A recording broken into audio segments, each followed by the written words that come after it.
A paz, pessoas bonitas em Cristo.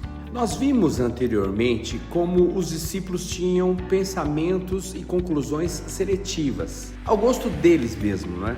Eles são uns equivocados e procuram nem saber com profundidade sobre temas como morte, cruz, sobre o espírito de Elias no João Batista. Até a ressurreição, que é o tema mais importante da cristandade, eles não se interessam muito. O tema que é a vitória mais acachapante sobre todas as coisas, sobre o maior inimigo da vida, que é a morte. Ressurreição, que é o golpe final na morte, porque ela mata a morte. E ela opera isso em nós e dá sentido para todas as coisas. Mas os discípulos, eles desviam do assunto. E agora eles estão acabando de descer do monte onde a transfiguração aconteceu, e lá embaixo, ao pé do monte, uma confusão está entre as pessoas. Há ali uma multidão com os escribas e também com os religiosos, todos discutindo com os discípulos de Jesus, aqueles que não subiram com os 3, lembra? Uma confusão danada, uma disputa para concluírem quem é que estava certo. E Jesus chega ali e fica perplexo com os caras que saem lá de Jerusalém para ficarem ali pervertendo as coisas. E Jesus diz: o que vocês estão fazendo? O que é que vocês discutem aqui? É quem tem mais informação? É quem tem mais poder? É quem tem mais carisma? O que vocês estão fazendo aqui? Discutindo quais lógicas? E Jesus apareceu ali, gente, do nada, né? E eles tomam na cara geração incrédula, manipuladores de mente. Eles estão discutindo sobre a história de um senhorzinho que está ali com um drama terrível de anos a fio. Ele é o pai de um rapaz sofrendo de uma enfermidade. Os discípulos tentaram libertar o menino com oração, com imposição de mãos, trabalharam, se cansaram, suaram e não conseguiram nada. É daí que veio a contenda e a confusão. Os escribas, os religiosos, os fariseus estavam se aproveitando daquela situação mal resolvida para esfregar na cara dos discípulos de Jesus: vocês não estão com nada. Vocês são uns fracos, impotentes e mentirosos. Vocês não conseguem lidar com esse problema. Vocês, discípulos desse Jesus, são uma fraude. Aí esse senhorzinho resolve a situação. Ele ouviu os rumores de que Jesus estava naquela região e levou o seu rapaz até lá. Mas Jesus havia ido para o alto do monte, naquela transfiguração. E os discípulos que ali ficaram não conseguiam fazer nada. E o pai do rapaz estava desanimado, sem esperança alguma. E os fariseus tripudiando sobre tudo aquilo. A multidão está dividida. As discussões estão efervescentes e os discípulos estão numa crise de fé tremenda. Todos entrando em um estado de incredulidade. É aí que o pai do menino, no versículo 18, explica: este é o meu menino. Onde quer que o apanhe, despedaça-o. E ele espuma e range os dentes e vai definhando. E eu disse aos teus discípulos que o expulsassem e não puderam. Em Marcos também está dito: ele é um lunático. Provavelmente um distúrbio de natureza neural, um problema neurológico desenvolvido desde a infância. Já na descrição de Mateus, assemelha-se a uma situação de epilepsia. O rapaz era portador, além de outros problemas neurais, era também epilético. Esse rapaz tem mais de um problema. Ele tem um combo de coisas misturadas com a ação maligna que se aproveita de tudo isso. Não é só um caso clínico, como também não é somente uma situação de demônios. Os demônios estão agindo nesse rapaz como um cavaleiro em cima de um cavalo. E o rapaz é atirado ao chão e ele espuma, rilha os dentes. E olha um destaque especial aqui nesse texto: o coração de Jesus injuriado, a sua exaustão de alma, o seu cansaço com tudo aquilo que fica expresso nesse: ó geração incrédula, até quando vós sofrereis? Uma gente que sufoca uma palavra, pessoas que criam cavalos de batalhas para concluírem guerra nenhuma. E Jesus diz: até quando estarei convosco? Até quando vós sofrereis? Tragam um menino a mim, um menino de travamentos neurais, de crises epiléticas, mas que também tem oportunistas demoníacos operando nele, impossibilitando a fala dele. E embora o garoto entendesse tudo, havia um bloqueio de fala.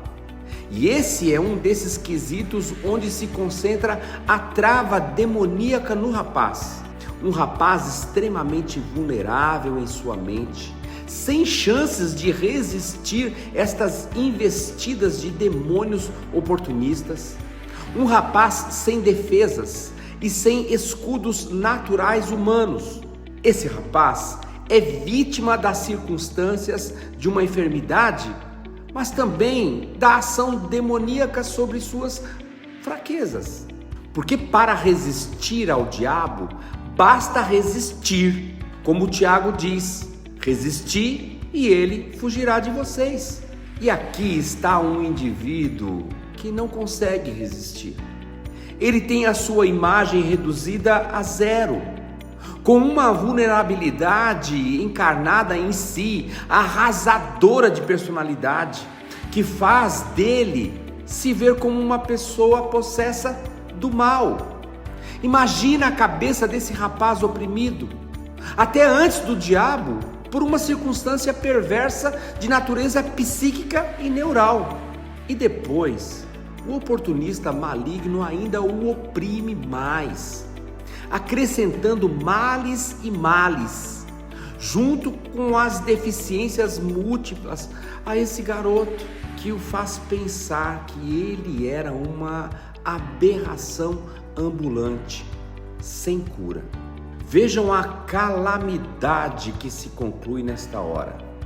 Depois dos discípulos gastarem parte de uma noite tentando expulsar os demônios e não conseguiram, ele se viu como um caso insolúvel, sem possibilidade alguma de cura.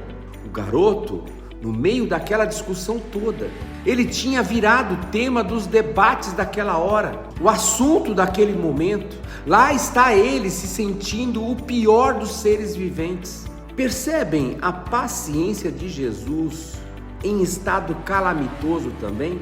Olha a agonia de espírito de Jesus diante daquela cena. Até quando vós sofrereis? Até quando eu estarei convosco? Até quando eu aguentarei isso? Trazei o menino até mim, então. E quando o menino viu Jesus, não na condição epilética, mas o espírito imundo o agitou com violência, mais do que nunca antes, e o jogou de um lado para o outro, porque esses espíritos malignos, se puderem machucar essas pessoas, eles o fazem sem titubear. E Jesus, numa calma, perguntou ao pai do menino: há quanto tempo que isso lhe sucede? Olha, manos, essa era uma pergunta que Jesus já sabia a resposta. Era o Espírito Santo que cooperava nele. Mas a confissão é fundamental para quem sofre e também para quem vê, para quem testemunha a coisa. E Jesus usa essa pedagogia para aqueles e agora para nós. Jesus poderia simplesmente dizer: saia, e acabou. E o pai do menino diz: desde a infância, e muitas vezes o tem lançado no fogo. Toda vez que tem uma fogueira acesa, eu fico desesperado. Muitas vezes ele saiu correndo e pulou de peito aberto na fogueira. Olha as queimaduras pelo corpo dele. Com água também é assim. Ele se atira no Rio Jordão, no mar da Galileia.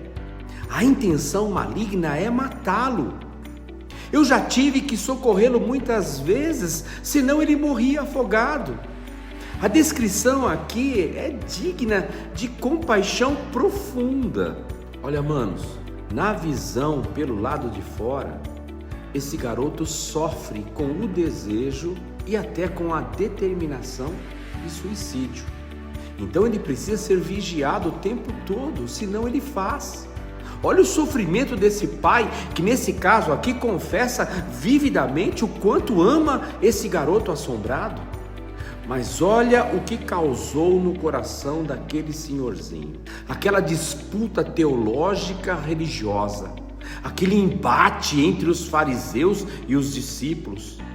Eles conseguiram colocar a dúvida no coração sofrido dele.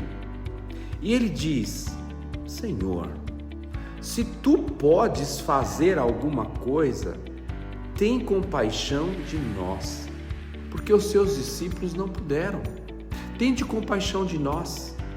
Eu acho comovente este compaixão de nós, porque o destino dele é o meu, e o meu agora é o dele. Nós nos tornamos um nessa infelicidade, nessa dor. Se por acaso tu puderes alguma coisa, tem compaixão de nós. E mais, Senhor, nos ajude na nossa incredulidade. Deus os abençoe.